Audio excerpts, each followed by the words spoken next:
নমস্কার বন্ধুরা, আমার চ্যানেল সঙ্গীতার প্রতিদিনে তোমাদের সবাইকে স্বাগত জানিয়ে শুরু করছি আজকের ব্লগটি। তোমরা তো জানোই আমাদের বাড়িতে দুর্গাপূজা। তো দুর্গাপূজার তো কাঠাম পূজার ব্লগ তোমাদেরকে দিয়েছিলাম, তোমরা অনেকেই অনেক ভালোবাসা দিয়েছো সেই ব্লগে। তো বন্ধুরা, আমি নতুন করে কোনো রকম ভিডিও কিছু শ্যুট করতে পারছি না। তো বাড়িতে যা যা করছি সব কিছুই তোমাদের সাথে শেয়ার করব এই ভিডিওতে। তো তোমরা দেখতে থাকো পুরো ভিডিওটি।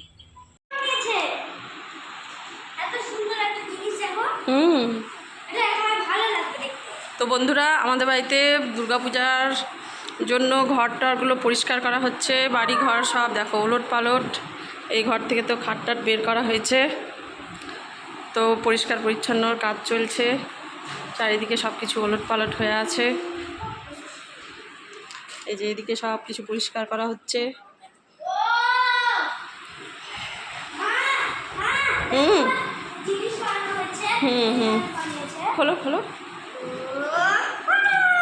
হুম, মানি দিয়েছিল এটা। হুম হুম হুম থাক, পরে উঠিয়ে রাখবো। ওই যে খামটার মধ্যে ঢুকাও, এই খামটার মধ্যে ঢুকিয়ে রাখো। হ্যাঁ হ্যাঁ হ্যাঁ, খামের মধ্যে রাখো। হ্যাঁ, খামের মধ্যে রাখো।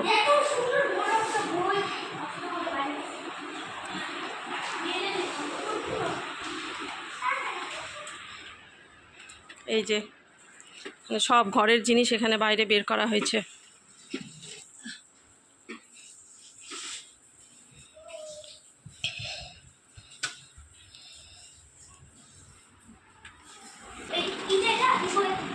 সব রাখো সব রাখো, সব আস্তে আস্তে। এগুলো এখনো মোছা হয়নি, এগুলো মোছা হবে, তারপরে এগুলো সব ওঠানো হবে।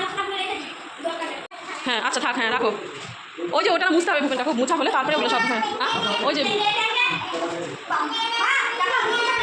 না, ওটা সব রেখে দাও দাও দাও, ওগুলো জিঙ্গেল বেলের ড্রেস দাও। তো দেখো বাচ্চা কাচ্চাগুলোরও সেই আনন্দ, ওরা খেলা শুরু করেছে। সামনে দুর্গাপূজা, খুব আনন্দ ওদের। আর এদিকে কাকিমা পরিষ্কার করছে, মোছামুছি করছে। তো আজকে সকালবেলায় তো রান্নাবাড়ির কাজটা সব কমপ্লিট করে নিয়েছি। তাড়াতাড়ি করে রান্না টান্না করা হয়ে গেছে। আর এখন হচ্ছে বাড়িঘর সব পরিষ্কার করা হচ্ছে। তো এখন এদিকে পরিষ্কার করার দিকে চলে এসেছি। ক্যাথা ট্যাথা আজকে সব কেচে দেওয়া হয়েছে। তোষক, ঘর থেকে তোষক বের করে রোদে দেওয়া হয়েছে। আর গতকালকে একটা ঘর পরিষ্কার করা হয়েছে।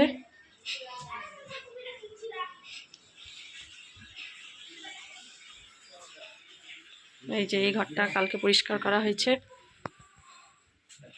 তো এখনো খাটটা ঢুকানো হচ্ছে এই ঘরে।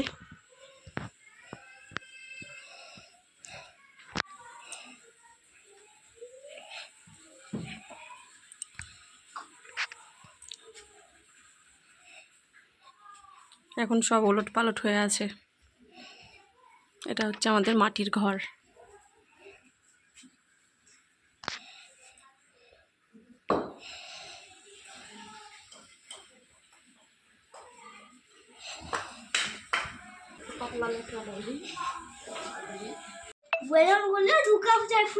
আচ্ছা যাও, ওই ঘরে ভালো করে রাখো, যাও ওই ঘরে রাখো। দেখতেই পাচ্ছ তো চারিদিকে কাজ টাজ চলছে। আর এদিকে বাচ্চা কাচ্চাও তো সব মানে যা জিনিস 1 বছর ধরে ঢুকানো আছে সব কিছু বের করা হয়েছে। ওদের নিজের প্রয়োজনীয় জিনিসে খুঁজে পেয়ে গেছে। তো দুর্গাপূজার আগের একটা মাস তো এইভাবেই চলতেই থাকে, কাজ কাম, বাড়িতে প্রচুর কাজ। এখন বাজে বিকেল 5টা। তো আমরা চলে এসেছি মার্কেটে। তো আজকে কিনবো শাড়ি। তো সবার প্রথমে কিনবো মা দুর্গার জন্য শাড়ি। মানে মা দুর্গার পুজোর জন্য যা যা শাড়ি লাগে, কয়েকটা দিনে যে মা দুর্গাকে দেওয়া হয় শাড়ি টাড়ি, তারপরে ধুতি গামছা মার্কিন যা যা লাগে পুজোতে, তো সেই সব জিনিস কিনতে এসেছি। তো প্রথমে সবার আগে মা দুর্গার জন্যই কেনাকাটি করা হয়, তারপরে অন্য কোনো কিছু কেনাকাটা করা হয়। তো দেখো আমরা চলে এসেছি মার্কেট করতে। তো বাড়ি থেকে প্রায় 6 কিলোমিটার দূরে আসতে হয়, তো সেখানে এসেছি। তো আজকে হচ্ছে অসহ্য গরম, তো আমার মেয়েকেও সাথে নিয়ে এসেছি। আর বাচ্চা টাচ্চা নিয়ে এতগুলো কেনাকাটি করা একটু চাপেরই হয়ে যায়, তবে কিছু করার নেই। তো বন্ধুরা, প্রত্যেক বছর আমরা এই দোকান থেকেই আমাদের পুজোর জিনিসপত্র কিনে থাকি। তো আজকে শুধু মা দুর্গার না, পুজো উপলক্ষে যারা বাড়িতে কাজ টাজ করছে তাদের সবার জন্যই আজকে নিলাম, যতটা পারলাম নিলাম। যদিও এখনও অনেক কিছু কেনাকাটি করার বাকি আছে, সবে মাত্র শুরু। তো যাই হোক, আজকে এতটাই কিনলাম। তো সেখান থেকে চলে আসলাম কসমো বাজার। তো এটা হচ্ছে আমাদের বুনিয়াদপুর শহর।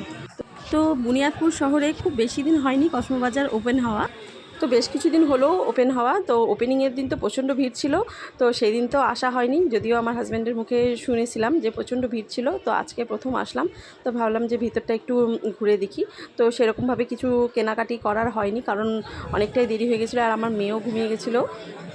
আর বাড়ি যেতে হবে, বাড়ি তো আমাদের এখান থেকে 6 কিলোমিটার ভেতরে গ্রামে। তো সেই জন্য এখানে আর কিছু কেনাকাটি করলাম না, একটু জাস্ট ঘুরে দেখে নিলাম। বাচ্চাদের কিছুই কেনাকাটি হয়নি। তো বন্ধুরা, আজকের ব্লগটি আমি এখানেই শেষ করছি। তোমরা সবাই ভালো থেকো, সুস্থ থেকো, সাবধানে থেকো। দেখা হবে পরে আরেকটি ব্লগে।